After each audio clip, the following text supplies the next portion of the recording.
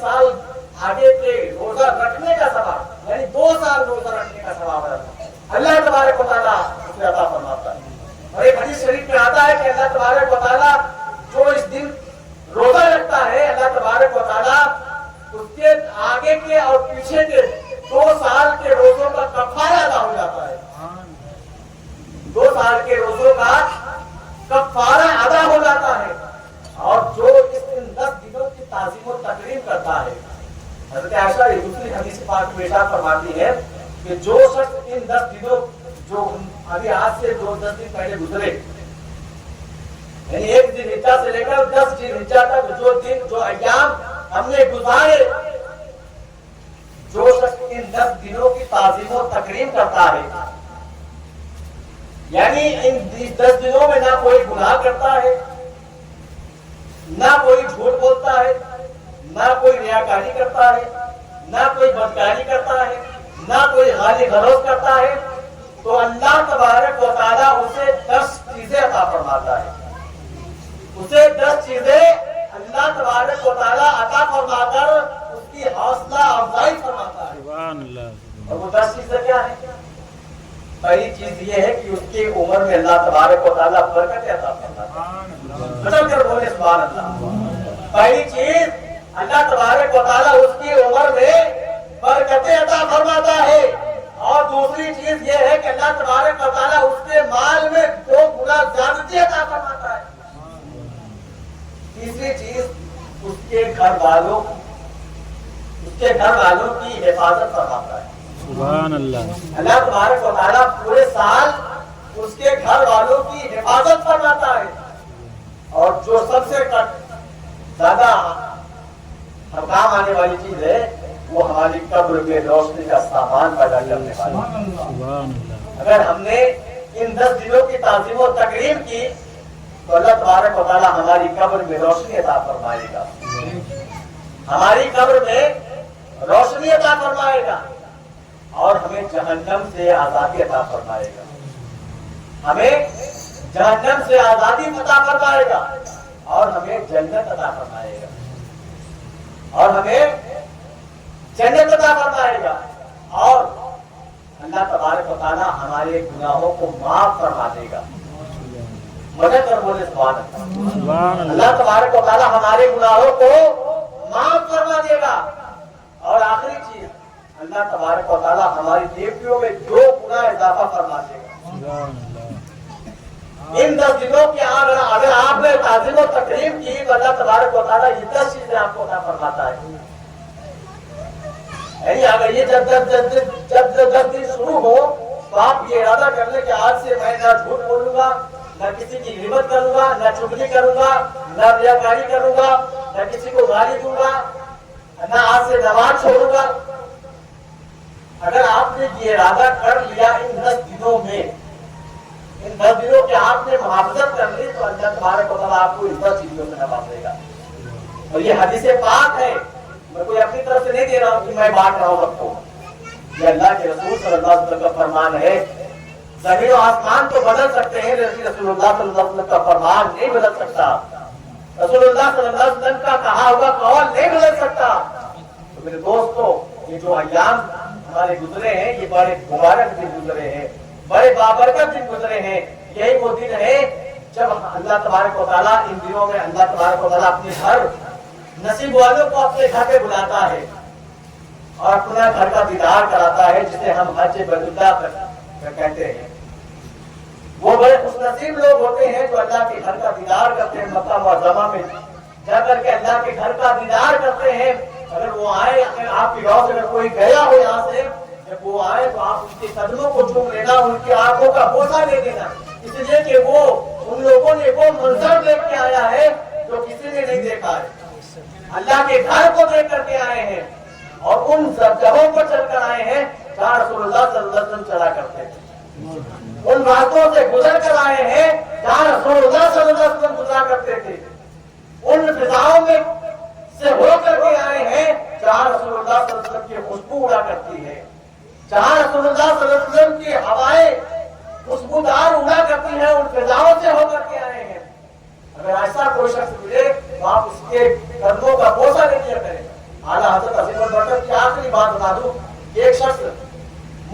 سلام کرتا تھا. اور جب وہ حج پر گیا اور حج کرنے کے بعد جب واپس آیا اور اعلیٰ حضرت کو خبر ہوئی کہ ایک موچی جو ہے حج کر کے واپس آیا ہے، تو آپ گئے. آپ اس وقت کے مجدد تھے، سب سے بڑے عالم تھے، اللہ کے ولی تھے. اعلیٰ حضرت گئے تو آپ نے اپنے اس کے قدم کو اٹھا کر اپنے سر پر رکھ لیا. اللہ، ایک موچی کے قدم کو اٹھا کر کے جو جوتا سینے کا کسلنے کا کام کرتا ہے، آپ نے اس کے قدم کو اٹھا کر کے اپنے سینے پر اپنے سر پر رکھ لیا. تمام لوگوں نے تعجب کیا کہ اے احمد رضا، آپ تو بڑے مولانا ہیں، آپ تو مجدد ہیں، آپ تو اللہ کے ولی ہیں، کہ آپ نے ایک موچی کے قدم کو اٹھا کر اپنے سر پر کیوں رکھا؟ تو حضرت اعلیٰ حضرت نے ارشاد فرمایا کہ یہ کوئی عام قدم نہیں ہے، بلکہ یہ وہ قدم ہے جو رسول اللہ جہاں سے گزرے ہیں وہاں سے گزر کر وہ قدم آئے ہیں. ان گلیوں میں چل کر کے وہ قدم آئے ہیں، ان جگہ پر یہ قدم پڑے ہیں جہاں رسول اللہ کے قدم پڑے ہیں. اس لیے میں یہ قدم کو اٹھا کر اپنے سر پر رکھ رہا ہوں. آپ نے اس کی آنکھوں کو چوما، پیشانی کو چوما، اور کہا کہ یہ پیشانی وہ پیشانی ہے جہاں رسول اللہ صلی اللہ علیہ وسلم نماز پڑھتے تھے، یہ وہاں نماز پڑھ کے پیشانی کو رکھ کر کے آیا. اور آنکھوں کو میں اس لیے چوم رہا ہوں کہ ان آنکھوں نے وہ منظر دیکھا ہے کہ جو رسول اللہ صلی اللہ علیہ وسلم کی روضہ مبارک کو لے کر کے آیا، جس کے بارے میں آقا صلی اللہ علیہ وسلم فرماتے ہیں کہ من زار قبری وجبت لہ شفاعتی، جس نے میری قبر کی ایک مرتبہ زیارت کی اس پر یہ واجب، مجھ پر یہ واجب ہو جاتا ہے کہ کل قیامت کے دن میں اس کی شفاعت کروں. میرے دوستو، یہ مبارک دن جو ہم سے گزرے ہیں یہ بڑے بابرکت تھے. آپ نے یہ ارادہ کرے کہ آئندہ جب یہ 10 دن آئیں گے تو آپ ان 10 دنوں کی اس طرح سے تعظیم و تقریم کریں گے کہ آپ کو اللہ تبارک و تعالیٰ وہ 10 چیزیں میسر فرما دیں جو میں نے آپ کو گنائی. علم، آپ کی عمر میں زیادتی، آپ کے مال میں زیادتی، اہل و عیال کی حفاظت، نیکی میں 2 گنا سے اضافہ، گناہوں کی معافی، جنت کا مزدہ، جہنم سے آزادی، اور قبر میں روشنی کا سامان. یہ 10 چیزیں اللہ تبارک و تعالیٰ آپ کو عنایت فرمائے. میں سب کو دعا کرتا ہوں اللہ تبارک و تعالیٰ کی بارگاہ میں کہ رب کائنات ہم سب کو ان تمام ایام مخصوصہ کی تعظیم و تکریم کرنے کی توفیق عطا فرمائے.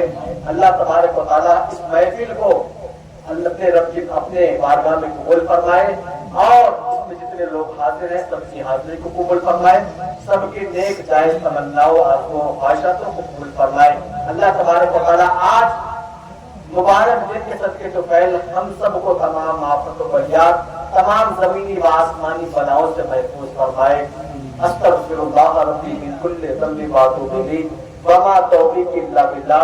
السلام علیکم ورحمۃ اللہ تعالیٰ وبرکاتہ.